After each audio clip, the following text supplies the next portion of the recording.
Sweeping regulatory changes are presenting financial institutions with a host of new challenges. An ongoing and perhaps more menacing challenge is fraud. 62 data breaches in 2009. 95% of financial institutions affected. $8.6 billion in fraud losses. 500 million people on Facebook. Welcome to Managing Future Fraud and Recovery, with expert insights from Chris Hernandez, Jeff Maltz, and Mike Urban, moderated by Pulse's Steve Sievert.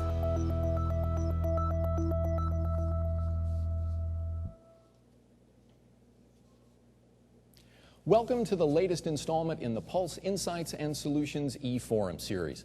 It's my pleasure to join you today live from the 18th Annual ATM and Debit Prepaid Forum in Phoenix. When you look at fraud as a problem, it's like any other business problem that you have, from the standpoint that you've got certain tools that you use them to deal with specific instances.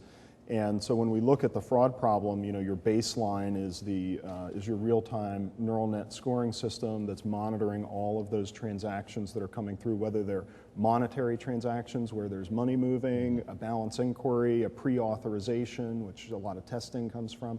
And then you kind of move up from there and you have your real-time rules, which are kind of for dealing with flash frauds, because a lot of times the criminals will find a new way to look at a particular scheme, and so you need to be able to quickly get in, test, and implement rules to deal with the flash frauds.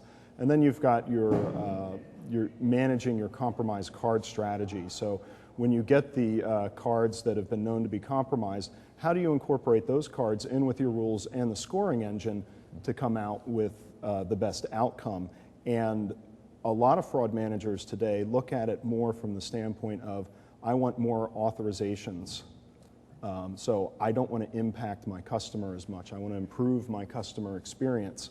And sometimes if I'm going to take a little bit more fraud, that's okay, because I want to keep my customer happy and not impact them. So I think it's definitely a balance. And also your authorization system comes into play there when you look at your limits and things like that, because even the best fraud detection systems in the world, there is some fraud that's going to get by, so that's kind of your backstop. So we're really looking at it from the standpoint of customer experience, lowering your costs by finding more fraud more efficiently. That threat of confidence is definitely a real threat.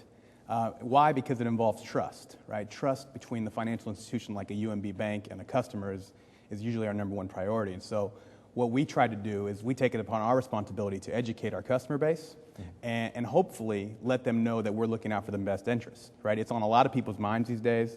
And we're seeing the inbound flow into our call centers. We're seeing customers calling in with inquiries on, did you guys send me this email, or is this fishy? And so if handled appropriately, it can be a very positive situation, but if not, it can be very devastating. So yes, it's a real threat. Well, it looks like there's a lot of financial institutions out there who aren't tracking fraud. And if you don't track it, then you really don't know what you have. So I think it's absolutely critical to track it.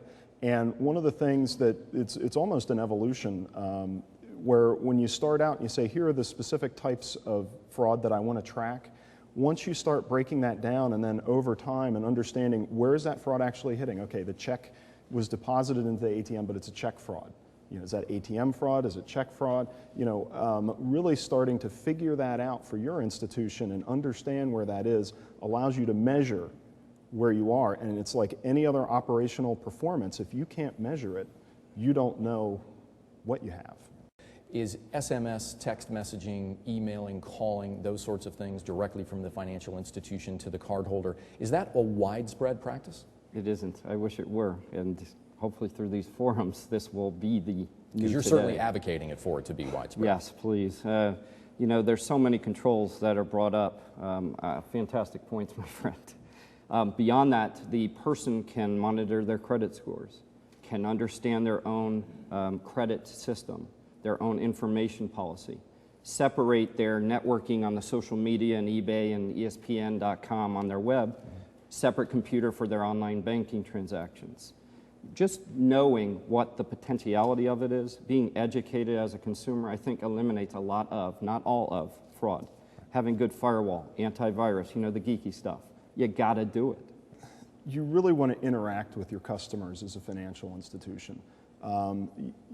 You want good customers, you want to keep them good customers, right, just from a regular communication standpoint, and you want them to be involved and have some skin in the game to some extent. Obviously, you know, there's Reg E and other things, but, you know, if they feel like they can, you know, respond to an alert on SMS when they, you know, when that comes along, that's something, you know, that's their money too. So, you know, I think that if you engage them in the process and help them learn, and today, you know, you just look at the media, there's so much talk about fraud. You know, so for us to think that, you know, that the consumers don't have a clue about fraud, they really do. They see the headlines of the breaches, they, you know, see all the stories about the ACH and things like that. So I think that the awareness is up there, and if you can channel that awareness as a financial institution, you're going to build a better relationship with that customer, and they're going to trust you more, and like Chris said, it's all about trust. But if you recall that every data breach that has occurred today was PCI compliant, 100%, not 99%. Is it a necessary evil? Yes. We've got to close the gap between good risk mitigation and compliance. But there is that gap. So if you're going for security, you get compliance just by a byproduct. So saying I'm PCI compliant is not the right question at the board level, is not the right question for the shareholders, stakeholders, executives, and all employees, and ultimately your customers. As was shared earlier, reputation is at stake. So am I comfortable getting a check mark and saying, yes, I've done what I need to protect my reputation? No. None of us could look in the mirror and say that. So we have to take a security approach, a best practice security approach. Compliance, easy. It's still a big chasm and gap to get from compliance to good risk mitigation, unfortunately. If criminals are targeting your ATM, they're probably targeting more than just that one ATM. So one of the things that you're really going to have to do, and I know it sounds pretty painful, but lots of financial institutions have actually had success in this, and that is you need to spend a lot of time at your ATMs. So you need to send people out during the day at the branch to go check them. You need to check some of your off-premise stuff, because the criminals are out there and they're casing everything that they're doing.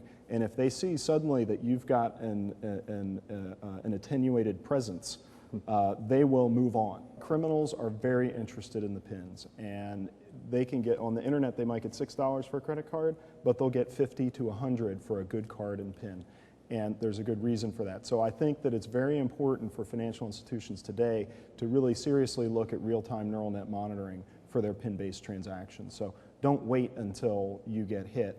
Have something as part of your overall protection system to deal with that risk, because that risk is growing. From all of us at Pulse, thank you very much for joining us today for the Pulse Insights and Solutions eForum.